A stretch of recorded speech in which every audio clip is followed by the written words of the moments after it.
happy look? Maybe it was the bears. And why does everyone blame everything on bears? Ryan? Hey! Run! In heated exchanges in comment sections under gaming videos, the charge of graphic snob is liberally bandied about. Somebody who cares more about how a game looks than how it plays. Something else that crops up honestly really often is, that's not a game. That's not a game. Well, what the blooming hell is it then? The continued and regular use of graphic snob and that's not a game in video game circles tells us a damn lot. And today on Happy Gaming House, I want to unpack graphic snob and that's not a game to talk about interactive movies, like Black Mirror Bandersnatch or 完蛋我被美女包围了, to use a recent Chinese example. Don't know what I'm talking about? That's okay too. Or maybe you remember the 90s and these things called FMV games. Are they the same as interactive movies? Didn't they suck? Well, that depends. I'll talk about FMV's big comeback in recent years and why and how interactive movies are taking off in China. But first, this video, yes, this one you're watching is an interactive movie too. How do you interact? Well, like, subscribe, leave a comment. The good ending is the one where I keep my job.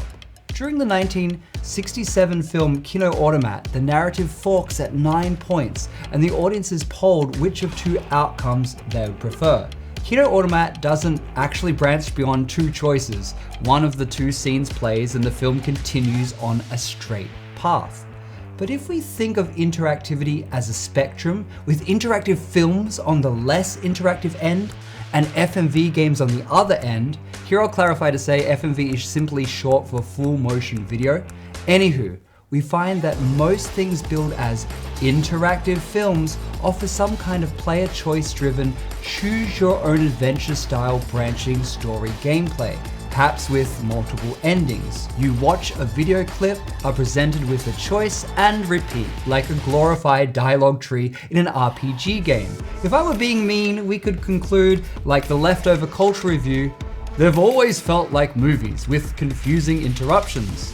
They were influential with the rise of disc-based gaming, like the controversy in a game like Night Trap, but I still found them boring and unimportant. But is that fair? Saying that reminds me a lot of screaming, that's not a game! I believe this impulse might stem right back to the antecedents of video games, which we take to be sports, war games, and abstract games like chess or Go. Things that emphasize competition and often an element of violence. I largely agree with Frank Luntz in The Beauty of Games, where he argues the game's capacity to produce different outcomes under different conditions is perhaps the primary feature of its quality as an aesthetic experience. So I think the level of interactivity is crucial, but shouldn't we err towards being more expansive in our views on interactivity, on what is meaningful interaction? After all, storytelling and word games are likely as old as any sport, and the first interactive fiction game, Colossal Cave Adventure, dates to the 70s. None of this is new. Even if we don't want to call some interactive movies games as such, but instead new media or interactive art, does that matter? They're at least game adjacent, so the final response to that's not a game is, who cares? Play something else. But there's some historical reasons interactive films and FMV games have a bad rap. No, I hate this overpriced bullshit, son of a... Let's return to the idea of the graphic snob. In the early days of gaming, imagination was not the limit, but rather hardware was. For movies, it was budget. For games, there were things no amount of money would get you. With the rapid pace of technological development, however, newer games came to mean better games, and better games were obvious because of their better graphics. Everybody wanted on the bandwagon for the next big thing. And in the early 90s, no wave was bigger than that of multimedia revolution ushered in by CDs. Mortal Kombat and other games had experimented with digitized actors for their sprites, but CDs promised the best graphics of all, real life. The earliest FMV games trace back to arcade titles like Nintendo's Wild Gunman 74, Dragon's Lair, and later in living rooms with Laserdisc games. It was would-be cool kids Sega who thought in order to appease the graphics snobs back then, they'll try to push FMV as the future of gaming, and utterly destroyed FMV's reputation in the process, starting in 1992 with their Sega CD add-on. A full 5 of its 7 initial titles were FMV games, while companies like Digital Pictures and American Laser Games that specialized in FMV sprung up, and Hollywood got into the action with the likes of Johnny Mnemonic. There were troubles in the water from day dot. Movie people didn't exactly get games, and game people weren't necessarily proficient in the craft of cinema. There wasn't the institutional knowledge or skill base to marry the two worlds. Shoots are expensive and real talent costs money, so schedules were rushed. Most people's negative impressions of FMV probably rest on only a few titles. And while I'll readily admit most of these 200 early era FMV games are likely pretty bad, taken as a whole, there was a wealth of experimentation in gameplay style and theme which has gone sorely underappreciated, and several gems have been criminally overlooked. So today, I offer up a defense, if not a revisionist history. I'll champion FMV by the best it had and has to offer. Nor was FMV a purely Western phenomenon. Hello, Another Mind and Alive from Japan, for example. In Japan, the issue of that's not a game is far less salient. Sound novels, visual novels, and other text or adventure style games with little to no interaction remain immensely popular, seemingly upsetting no one. And we'll also see how FMV has taken off in China in the last few years. So don't worry if you're new to all of this, or even still confused about what an interactive movie or FMV even is. Here are 5 genre classics to get you started. Number 1, Night Trap. It's pretty pervy, trash, but it really later influenced the gameplay of Five Nights at Freddy's, which is a massive phenomenon. Phantasmagoria and The Seventh Guest are great horror titles, and The Seventh Guest has even been re-released on VR. You have Wing Commander 3, which actually features Luke Skywalker himself, and Tex Murphy, Under Killing Mood, is one of the best detective FMVs out there. With the obvious go-tos out of the way, here's a more bespoke selection of 90 eras FMVs I deem worthy of reading up on. Gabriel Knight 2, The Beast Within, Spycraft, Twisted, The Game Show, Black Delilah, or any of the Take-Two interactive movies. FMV adjacent project like Laurie Anderson's Puppet Motel, The Residence Freak Show, and Penn and Teller's Smoke and Mirrors. Alice, an Interactive Museum. D and Enemy Zero by Kenji Eno. Ceremony of Innocence. Even decent FMV tie-ins for licensed properties including Star Trek, Goosebumps, and The X-Files. There are far, far more worth seeking out, so keep exploring. I'll paraphrase PC Gamer for my final word on the classic FMV era. FMV spawned a beautifully weird subgenre of adventure games that desperately wanted to be just as prestigious as the movies. They produced some delightfully awkward gems. Once the growing pains were over, the interactive movie or FMV would finally re-emerge around 2015 and ultimately rehabilitate itself. Sam Barlow, the man widely credited with bringing FMV back into public consciousness and respectable discourse too. Before all that, he was known for his work on Silent Hill Shattered Memories, which decided to screw the action, it's not a game people, by removing combat, and the graphic snobs by releasing on the Wii. It was something of a paradigm shift. After Barlow went indie, he turned to FMVs out of necessity, not some inferiority complex about Hollywood. In fact, he wasn't even completely aware of the legacy he was tapping into. Starting with 2015's Her Story through 2019's Telling Lies and 2022's Immortality, Barlow has expanded the scope for what FMV can be by reframing the genre.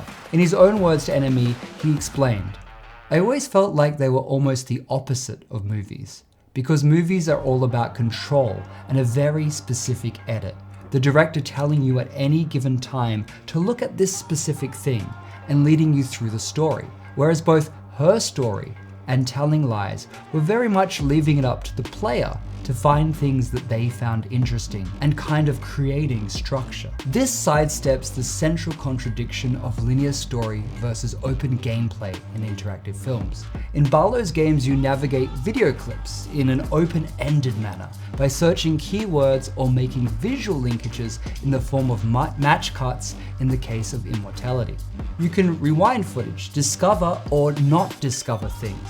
It's up to you the path you take and the meanings you make within the larger sliced and diced world Barlow is presenting. As one very helpful paper for my research aptly observed, because really, in her story, all the things happen in your head. They're not necessarily happening in the system of the game. This kind of evolution of understanding is crucial to wider acceptance of interactive movies and FMV games on their own terms, especially on the low spectrum of the interactivity scale. It also points a path forward. Very simple interactive films with few branching path choices and minimal to no puzzle or exploration elements have done perfectly well with a no thrills, streamlined approach by delivering competent productions.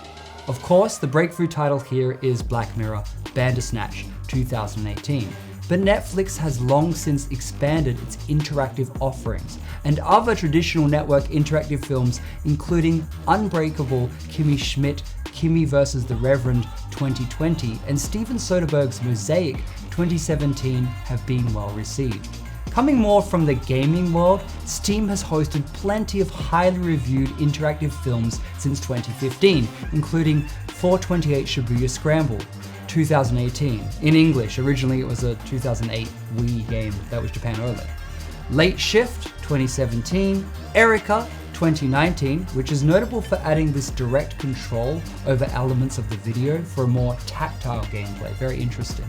The Infectious Madness of Dr. Decker 2017, 5 Dates 2020, and The Complex also 2020.